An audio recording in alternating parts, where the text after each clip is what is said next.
ನಮಸ್ಕಾರ, ಶುಭೋದಯ. ನೀವು ನೋಡ್ತಾ ಇದ್ದೀರಾ ರಿಪಬ್ಲಿಕ್ ಕನ್ನಡ. ನಾನು ಶ್ರುತಿ.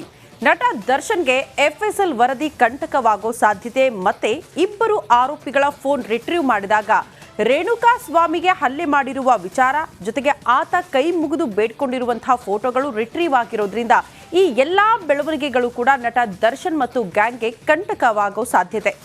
ಜೈಲಲ್ಲಿದ್ರೂ ಕೂಡ ಸಹಜವಾಗಿ ಆತಂಕದಲ್ಲೇ ನಟ ದರ್ಶನ್ ಕಾಲ ಕಳೆಯುವಂತಹ ಪರಿಸ್ಥಿತಿ. ಈ ಕುರಿತ ಒಂದು ರಿಪೋರ್ಟ್ ಇಲ್ಲಿದೆ ನೋಡಿ.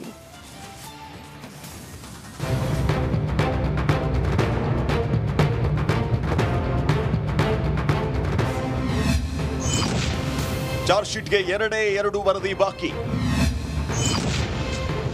ವಾರಾಂತ್ಯದಲ್ಲಿ ಎಫ್ಎಸ್ಎಲ್ ಸಿಎಫ್ಎಸ್ಎಲ್ ರಿಪೋರ್ಟ್.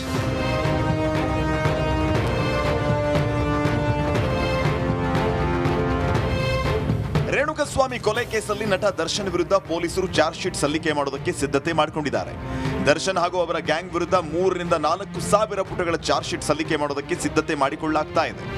ದರ್ಶನ್ ಮತ್ತು ಗ್ಯಾಂಗ್ ರೇಣುಕಸ್ವಾಮಿ ಅವರನ್ನ ಕರೆತಂದಾಗಿನಿಂದ 4 ಸರೆಂಡರ್ ಆಗೋವರೆಗಿನ ವೃತ್ತಾಂತವನ್ನ ತೋರಿಸೋದಕ್ಕೆ ಸಿದ್ಧತೆ ಮಾಡಿಕೊಳ್ಳಲಾಗಿದೆ. ಈ ಮಧ್ಯೆ ಇನ್ನು ಬೆಂಗಳೂರಿನ ಎಫ್ಎಸ್ಎಲ್ ಸೇರಿ ಹೈದರಾಬಾದ್ನ ಸಿಎಫ್ಎಸ್ಎಲ್ ನಿಂದ ಎರಡೆರಡು ವರದಿ ಬರೋದು ಬಾಕಿ ಇದೆ.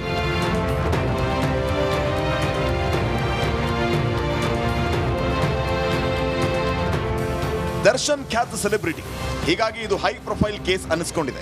ಹೀಗಾಗಿ ಘಟನೆಯ ಕುರಿತು ಹಲವು ಸಾಕ್ಷ್ಯಾಧಾರಗಳನ್ನು ಪೊಲೀಸರು ಕಲೆ ಹಾಕಿದ್ದಾರೆ. ಹಲವು ಆಯಾಮಗಳಲ್ಲಿ ಪ್ರಕರಣದ ಸೂಕ್ಷ್ಮತೆ ಅರಿತು ಪೊಲೀಸರು ಕೆಲಸ ಮಾಡಿದ್ದಾರೆ. ಈ ಪ್ರಕರಣದಲ್ಲಿ ಕಲೆ ಹಾಕಿದ ಎಲ್ಲಾ ವರದಿಗಳ ಪೈಕಿ ಭೌತಿಕ ವಿಶ್ಲೇಷಣೆ ವರದಿ ಮತ್ತು ಆಡಿಯೋ ವಿಶ್ಲೇಷಣೆ ವರದಿ ಬಾಕಿ ಇದೆಯಂತೆ. ಈ 2 ವರದಿ ಬಂದಲ್ಲಿ ಚಾರ್ಜ್ ಶೀಟ್ ಸಲ್ಲಿಕೆ ಮುಂದಿನ ವಾರ ಫಿಕ್ಸ್ ಎನ್ನಲಾಗಿದೆ.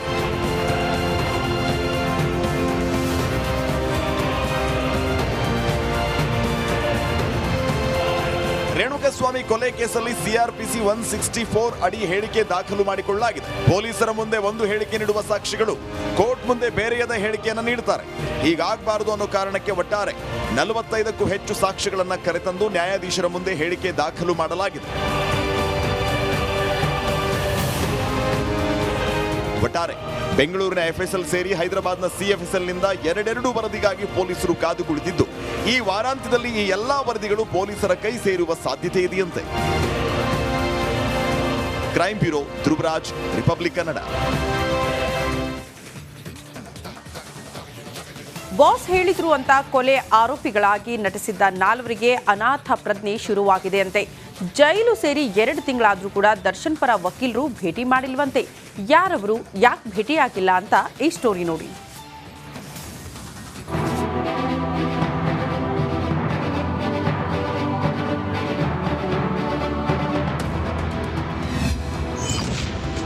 ಕೊಲೆಗೆ ಸಹಕರಿಸಿ ಅನಾಥರಾದ ಡಿ ಸ್ನೇಹಿತರು.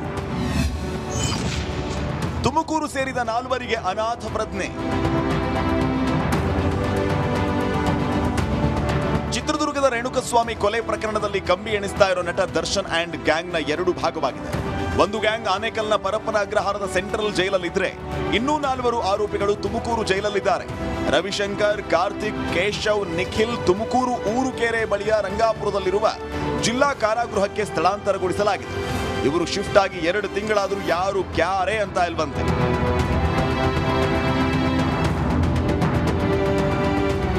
ಭದ್ರತೆಯ ದೃಷ್ಟಿಯಿಂದ 4 ಆರೋಪಿಗಳನ್ನ ಪ್ರತ್ಯೇಕವಾಗಿಡೋದಕ್ಕೆ ಕೋರ್ಟ್ ಆದೇಶಿಸಿತು. ಕೊಲೆ ನಡೆದ ಬಳಿಕ ಮೊದಲು ಪೊಲೀಸರ ಮುಂದೆ ಕಾರ್ತಿಕ್, ಕೇಶವ್ ಮತ್ತು ನಿಖಿಲ್ ಶರಣಾಗಿದ್ರು. ಈ 3 ಕೊಲೆ ಬಗ್ಗೆ ಸಂಪೂರ್ಣವಾಗಿ ಪೊಲೀಸರ ಮುಂದೆ ಬಾಯಿ ಬಿಟ್ಟಿದ್ರು. ಇದರಿಂದ ದರ್ಶನ್ ಮತ್ತು ಗ್ಯಾಂಗ್ ಬಂಧನಕ್ಕೊಳಗಾಗಿತ್ತು. ಇವರು ಒಂದೇ ಜೈಲಲ್ಲಿದ್ರೆ ಅವರವರೇ ಹೊಡೆದಾಡಿಕೊಳ್ಳುವ ಸಾಧ್ಯತೆಗಳಿರುತ್ತೆ. ಇದರಿಂದ 4 ಆರೋಪಿಗಳಿಗೆ ಪ್ರಾಣಾಪಾಯ ಉಂಟಾಗಬಹುದು ಅನ್ನೋ ಕಾರಣದಿಂದ ತುಮಕೂರು ಜೈಲಿಗೆ ಸ್ಥಳಾಂತರಿಸಲಾಗಿದೆ.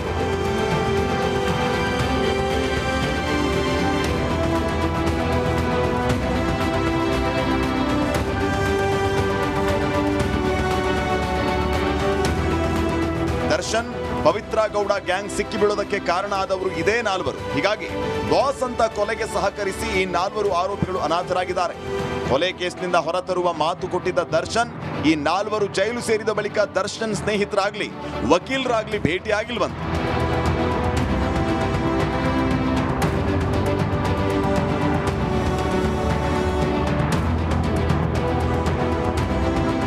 ದರ್ಶನ್ ಅಂಡ್ ಟೀಮ್ ಈ 4ರನ್ನ ಕ್ಯಾರೆ ಎನ್ನದ ಕಾರಣ ಸಿಕ್ಕ ವಕೀಲರ ಬಳಿ ವಕಾಲತ್ತಿಗೆ ಸಹಿ ಹಾಕ್ತಿದಾರಂತೆ. ಯಾರಾದ್ರೂ ಬಿಡಿಸಬಹುದು ಅಂತ ಈ ನಿರ್ಧಾರ ಮಾಡಿರೋದಕ್ಕೆ ಇದೇ ಕಾರಣ ಎನ್ನಲಾಗ್ತಾ ಇದೆ. Nagaraj, crime bureau, republic Kannada.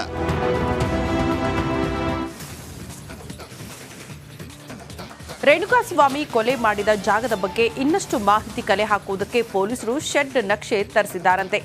ಯಾಕೆ ಗೊತ್ತಾ? ಈ ವರದಿ ನೋಡಿ.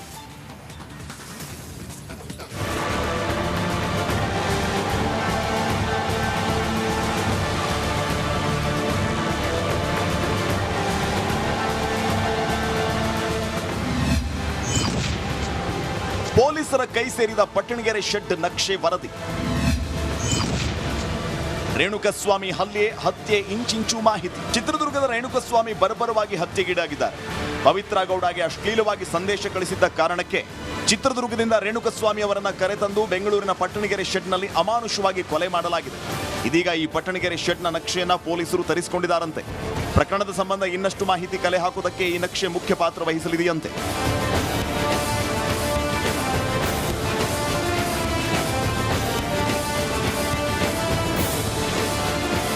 ಹೌದು, ಚಿತ್ರದುರ್ಗದಿಂದ ರೇಣುಕಸ್ವಾಮಿಯನ್ನ ಕರೆತಂದ ದರ್ಶನ್ ಗ್ಯಾಂಗ್ ನೇರವಾಗಿ ಕರೆತಂದಿದ್ದು ಇದೇ ಪಟ್ಟಣಗೆರೆ ಶೆಡ್ಗೆ.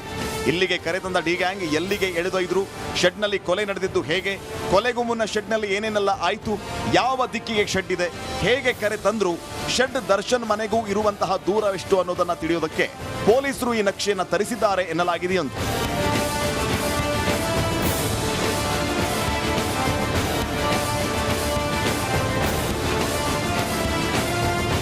ಇನ್ನು ಪೊಲೀಸರು ದಾಖಲಿಸಿರುವ ಹೇಳಿಕೆ, ಸಿಸಿಟಿವಿ, ದೊರೆತ ಆಯುಧಗಳು, ಶೆಡ್ ಬಗ್ಗೆ ಆರೋಪಿಗಳ ಕೊಟ್ಟು ಮಾಹಿತಿಯನ್ನ ತುಲನೆ ಮಾಡುವುದಕ್ಕೆ ಪೊಲೀಸರು ನಕ್ಷೆಯನ್ನ ತರಿಸಿದ್ದಾರೆ ಎನ್ನಲಾಗಿದೆ. ಆರೋಪಿಗಳ ಹೇಳಿಕೆ, ಸಿಕ್ಕ ಮಾಹಿತಿ, ಪಟ್ಟಣಗೆರೆ ಶೆಡ್ ಒಂದನ್ನೊಂದು ಮ್ಯಾಚ್ ಮಾಡಿ ಇಡೀ ಕೊಲೆಯನ್ನ ಒಂದು ಸನ್ನಿವೇಶವಾಗಿ ಕ್ರಿಯೇಟ್ ಮಾಡಿ ಕೋರ್ಟ್ ಅಲ್ಲಿ ಪೊಲೀಸರ ಮುಂದಿಡುವುದಕ್ಕೆ ಕಾಮಾಕ್ಷಿಪಾಳ್ಯ ಪೊಲೀಸರು ಮುಂದಾಗಿದ್ದಾರೆ ಎನ್ನಲಾಗಿದೆ. Crime bureau, republic Kannada.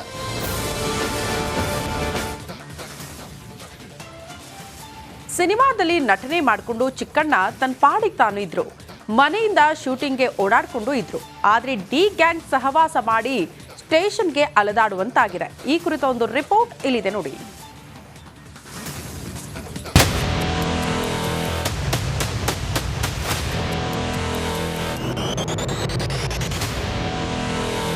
Chikkanna ಸ್ಯಾಂಡಲ್ವುಡ್ನ ಫೇಮಸ್ ಕಾಮಿಡಿಯನ್ ಸ್ಟಾರ್. ಇವರು ಮಾಡೋ ಕಾಮಿಡಿಗೆ ನಗದೆ ಇರೋಕ್ಕಾಗಲ್ಲ. ಸಿನಿಮಾದಲ್ಲಷ್ಟೇ ಅಲ್ಲ, ರಿಯಲ್ ಲೈಫ್ನಲ್ಲೂ ಕಾಮಿಡಿ ಮಾಡಿಕೊಂಡು ಎಲ್ಲರನ್ನ ನಗಿಸ್ತಾ ಇರ್ತಾರೆ. ಇಂಥ ಚಿಕ್ಕಣ್ಣನ ಮುಖದಲ್ಲಿ ಈಗ ಫುಲ್ ಟೆನ್ಷನ್ ಆವರಿಸ್ಬಿಟ್ಟಿದೆ.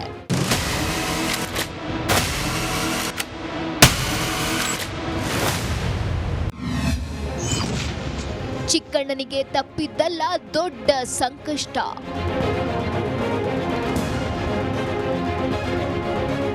ನಿಜ,